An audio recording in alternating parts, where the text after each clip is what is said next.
Hi guys, I'm GPTips. In today's tutorial, I'm going to show you how to identify the font in any photos or websites online.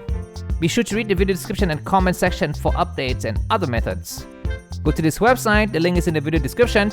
Drag in the photo that contains your font. Draw a box around the item that you only want to identify the font for. Click here. Scroll down and you will see the font associated with this text. One thing I really like about this website is that it offers free fonts in addition to the paying fonts. Some other websites on the internet will show you only the paying fonts. Now I will show you a much better method if the font that you want to identify is on some website on the internet. To do this, install this Chrome extension. The link to that is going to be in the video description. Load the extension.